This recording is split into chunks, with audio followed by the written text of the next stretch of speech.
Praise the Lord.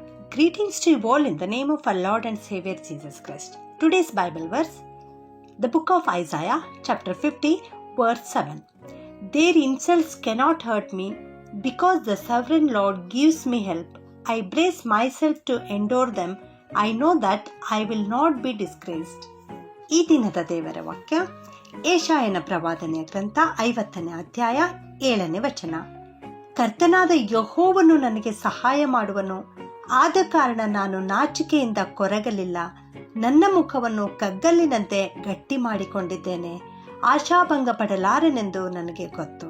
ಇಲ್ಲಿ ನಮ್ಮ ಕರ್ತನು ನನಗೆ ಖಂಡಿತವಾಗಿಯೂ ಸಹಾಯ ಮಾಡುತ್ತಾನೆ, ಆದುದರಿಂದ ನಾನು ನಾಚಿಕೆಯಿಂದ ಕೊರಗಲಿಲ್ಲ. ನನ್ನ ಮುಖವನ್ನು ಕಗ್ಗಲ್ಲಿನಂತೆ ಗಟ್ಟಿ ಮಾಡಿಕೊಂಡಿದ್ದೇನೆ, ಆಶಾಭಂಗ ಪಡಲಾರೆನು ಎಂದು. ಹೌದು, ಇಂಥ ಒಂದು ಭರವಸೆ ನಮ್ಮಲ್ಲಿಯೂ ಬರಬೇಕು ಪ್ರಿಯರೇ. ನಮ್ಮ ಕರ್ತನಾದ ದೇವರು ಯಾವಾಗಲೂ ನಮ್ಮ ಜೊತೆಗಿದ್ದು ನಮ್ಮನ್ನು ನಡೆಸುವಾತನಾಗಿದ್ದಾನೆ. ಇದಕ್ಕೆ ಆಧಾರವಾಗಿ ನಾವು ಯೋಹಾನನು ಬರೆದ ಸುವಾರ್ತೆ 18ನೇ ಅಧ್ಯಾಯ 12ನೇ ವಚನದಲ್ಲಿ ನಾವು ನೋಡ್ತೇವೆ. ಆ ಸಮಯದಲ್ಲಿ ಯೇಸು ಸ್ವಾಮಿಯನ್ನು ಸಿಪಾಯಿಗಳ ದಂಡು, ಸಹಸ್ರಾಧಿಪತಿ ಮತ್ತು ಯಹೂದ್ಯರ ಓಲೆಕಾರರು ಇವರೆಲ್ಲರೂ ಸೇರಿ ಯೇಸುವನ್ನು ಹಿಡಿದುಕೊಂಡು ಕಟ್ಟಿ ಮೊದಲು ಅನ್ನನ ಬಳಿಗೆ ಕರೆದುಕೊಂಡು ಹೋಗುತ್ತಾರೆ. ಇವನು ಯಾರೆಂದರೆ ಮಹಾಯಾಜಕನಾಗಿರುವ ಕಾಯಫನ ಮಾವನಾಗಿದ್ದನು. ಯೋಹಾನ 11:50 ನೋಡುತ್ತೇವೆ. ಯೇಸು ಸ್ವಾಮಿಯು ಸತ್ತಿರ್ತಕ್ಕಂಥ ಲಾಜರ್ನನ್ನು ಎಬ್ಬಿಸಿದಾಗ ಈ ಮನುಷ್ಯನು ಅನೇಕ ಸೂಚಕ ಕಾರ್ಯಗಳನ್ನು ಮಾಡ್ತಾ ಇದ್ದಾನಲ್ಲ, ನಾವು ಹೀಗೆ ಬಿಟ್ಟು ಬಿಟ್ಟರೆ ಎಲ್ಲರೂ ಇವನನ್ನು ನಂಬಬಹುದು ಎಂಬುದಾಗಿ ಅವರು ಚಿಂತಿತರಾಗುತ್ತಾರೆ. ಏನು ಮಾಡುವುದು ಎಂಬುದಾಗಿ ತಿಳಿಯದೆ ಹೋದಾಗ ಆ ವರ್ಷದ ಮಹಾಯಾಜಕನಾಗಿರ್ತಕ್ಕಂಥ ಈ ಕಾಯಫನು ಈ ರೀತಿ ಅವರಿಗೆ ಆಲೋಚನೆ ಕೊಡ್ತಾನೆ. ಏನೆಂದರೆ, ಒಬ್ಬ ಮನುಷ್ಯನು ಜನಕ್ಕೋಸ್ಕರ ಸಾಯುವುದು ಹಿತಕರ ಎಂಬುದಾಗಿ. ಹೌದು, ಅವನು ಈ ರೀತಿ ದೈವ ಪ್ರೇರಣೆಯಿಂದ ಮಾತಾಡಿದ್ದನು.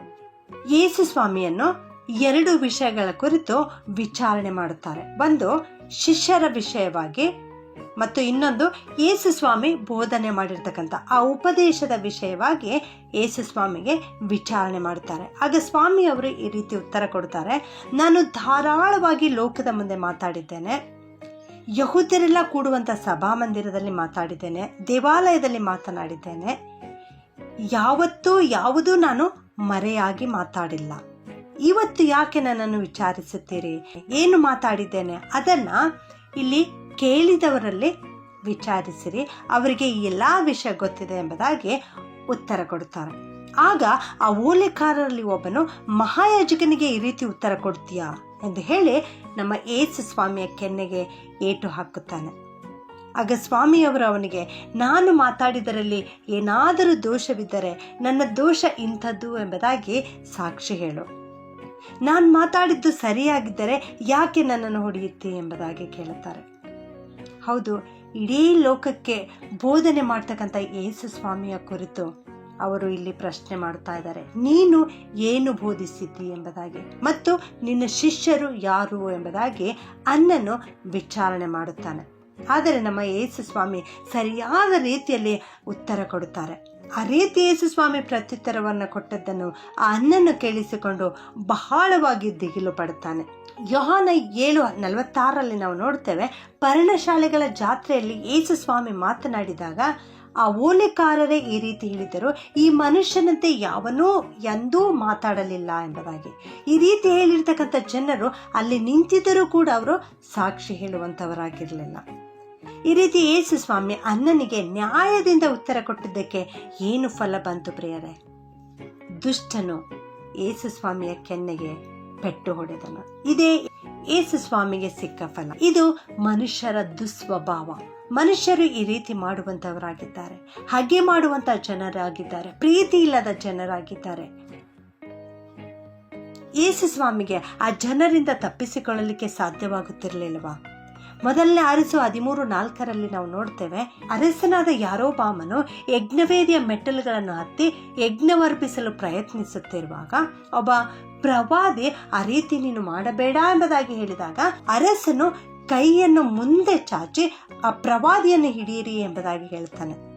ಆದರೆ ಆ ಚಾಚಿದ ಕೈ ತಿರುಗಿ ತೆಗೆದುಕೊಳ್ಳಲಾರದಂತೆ ಮಾಡಿರ್ತಕ್ಕಂಥ ಕರ್ತನಿಗೆ ಇಂದು ಇಲ್ಲಿ ತಪ್ಪಿಸಿಕೊಳ್ಳಲಿಕ್ಕೆ ಸಾಧ್ಯವಿಲ್ಲವಾ? ಶಿಲುಬೆಯಿಂದ ಇಳಿದು ಬರಲಿಕ್ಕೆ ಸಾಧ್ಯವಿಲ್ಲವಾ? ಆ ರೀತಿಯ ಓಲೆಕಾರರು ಏಟು ಹಾಕಿದಾಗ ಅದರಿಂದ ತಪ್ಪಿಸಿಕೊಳ್ಳಲಿಕ್ಕೆ ಸಾಧ್ಯವಿಲ್ಲವಾ? ಅನ್ನನು ಯೇಸು ಸ್ವಾಮಿಯನ್ನು ಕೆಟ್ಟ ಬೋಧಕನು ಎಂಬುದಾಗಿ ತೀರ್ಪು ಕೊಡಬೇಕು ಎಂಬುದಾಗಿ ಆಲೋಚಿಸುವಾಗ ಅದರಿಂದ ತಪ್ಪಿಸಿಕೊಳ್ಳಲಿಕ್ಕೆ ಸಾಧ್ಯವಿಲ್ಲವಾ?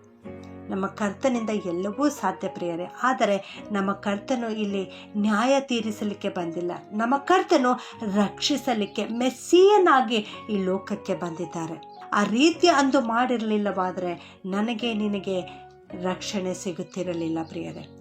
ಯೇಸು ಸ್ವಾಮಿ ನ್ಯಾಯಾಧೀಶನಾಗಿ ಬರಲಿಕ್ಕಿದ್ದಾನೆ. ಆ ನ್ಯಾಯ ತೀರ್ಪಿನಿಂದ ವಿಮೋಚಿಸುವುದಕ್ಕಾಗಿ ನಮ್ಮ ಯೇಸು ಸ್ವಾಮಿ ನಮ್ಮ ಮೇಲೆ ಅಪಾರವಾದ ಪ್ರೀತಿಯನ್ನು ಇಟ್ಟು ಆ ರೀತಿ ಎಲ್ಲಕ್ಕೂ ತನ್ನನ್ನು ಒಪ್ಪಿಸಿಕೊಟ್ಟನು ಪ್ರಿಯರೇ. ನನ್ನ ದೇವರು, ನನ್ನ ಕರ್ತನು ನನ್ನೊಂದಿಗಿದ್ದಾನೆ, ನನ್ನ ಕರ್ತನು ನನಗೆ ಸಹಾಯ ಮಾಡುತ್ತಾನೆ ಎಂಬುದಾಗಿ ಈ ರೀತಿ ಎಲ್ಲಕ್ಕೂ ಯೇಸು ಸ್ವಾಮಿ ತನ್ನನ್ನು ಒಪ್ಪಿಸಿಕೊಟ್ಟರು. ನಾಚಿಕೆಯಿಂದ ಕೊರಗಲಿಲ್ಲ. ತನ್ನ ಮುಖವನ್ನು ಕಗ್ಗಲ್ಲಿನಂತೆ ಗಟ್ಟಿ ಮಾಡಿಕೊಂಡಿದ್ದರು.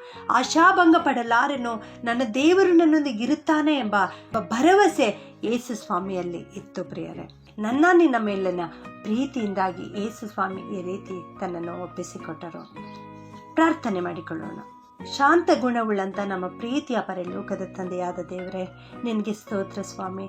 ನಮಗಾಗಿಯೇ ನೀವು ಇಷ್ಟೊಂದು ನಿಂದೆಗಳನ್ನು, ಪೆಟ್ಟುಗಳನ್ನು ತಾಳ್ಮೆಯಿಂದ ಸಹಿಸಿಕೊಂಡಿದ್ದೀರಿ ಕರ್ತನೆ. ನಿನಗೆ ಸ್ತೋತ್ರಪ್ಪ. ಜನರು, ಅಧಿಕಾರಿಗಳು ನಿಮ್ಮ ಮೇಲೆ ವ್ಯರ್ಥವಾದ ಮಾತುಗಳನ್ನು ಆಡಿ ಸುಳ್ಳನ್ನು ಹೊರಿಸಿದಾಗಿಯೂ ನೀವು ತಾಳ್ಮೆಯಿಂದ ಸಹಿಸಿಕೊಂಡಿದ್ದೀರಿ ಕರ್ತನೆ. ಅದಕ್ಕಾಗಿ ಸ್ತೋತ್ರ ಸ್ವಾಮಿ. ನೀವು ಸತ್ಯವಂತರಾಗಿ ಜೀವಿಸಿದ್ದೀರಿ ಸ್ವಾಮಿ. ನಿಮಗೆ ಸ್ತೋತ್ರ ಕರ್ತನೆ. ನಿಮ್ಮಂತೆ ನಾವಾಗಲಿಕ್ಕೆ ಸಹಾಯ ಮಾಡಿರಿ ಕರ್ತನೆ. ಈ ವಾಕ್ಯವನ್ನು ಕೇಳಿಸಿಕೊಡುತ್ತಿರುವ ಎಲ್ಲರನ್ನ ಆಶೀರ್ವಾದ ಮಾಡಿರಿ. ನಮ್ಮ ಜೀವಿತದಲ್ಲಿ ಹೊಸ ದಿವಸವನ್ನು ಕೂಡಿಸಿದ್ದೀರಿ ಅಪ್ಪ. ಸ್ತೋತ್ರ. ನಿಮ್ಮ ಹೊಸ ಕೃಪೆಯಿಂದ ನಮ್ಮನ್ನು ಆಶೀರ್ವಾದ ಮಾಡಿ ನಡೆಸ್ರಿ ಕರ್ತನೆ. ನಮ್ಮೆಲ್ಲರ ಜೊತೆಗಾರನು ನೀವಾಗಿದ್ದುಕೊಂಡು ನಡೆಸ್ರಿ ಕರ್ತನೆ. ಈ ಪ್ರಿಯರೆಲ್ಲರನ್ನ ನಿನ್ನ ಹಸ್ತಕ್ಕೆ ಒಪ್ಪಿಸ್ತೇನಪ್ಪ. ಅವರು ಯಾವುದಾದ್ರೂ ಕಷ್ಟದಲ್ಲಿ, ಅನಾರೋಗ್ಯತೆಯಲ್ಲಿ, ನಿಂದೆಯಲ್ಲಿ ಸಿಲುಕಿಕೊಂಡಿರುವುದಾದರೆ ದೇವ, ಅವೆಲ್ಲವುಗಳಿಂದ ನೀನು ಅವರನ್ನು ಬಿಡಿಸಿ ಕಾಪಾಡಿ ನಡೆಸು ಕರ್ತನೆ. ಅನೇಕ ವಿದ್ಯಾರ್ಥಿಗಳು ಪರೀಕ್ಷೆ ಬರೆಯುತ್ತಾ ಇರ್ಬೋದು ದೇವ. ವರ್ಷ ಪೂರ್ತಿ ಅವರು ಓದಿದ್ದು ಜ್ಞಾಪಕಕ್ಕೆ ಬರುವಂತೆ ಸಹಾಯ ಮಾಡಿರಿ. ಉತ್ತಮ ದರ್ಜೆಯಲ್ಲಿ ಅವರು ಪಾಸಾಗಲಿಕ್ಕಾಗುವಂತೆ ಸಹಾಯ ಮಾಡಿ ನಡೆಸಬೇಕಾಗಿ ಈ ಪ್ರಾರ್ಥನೆಯನ್ನು ಯೇಸುವಿನ ಒಂದೇ ನಾಮದಲ್ಲಿ ಬೇಡುತ್ತೇನೆ ತಂದೆಯೇ. ಆಮೆನ್.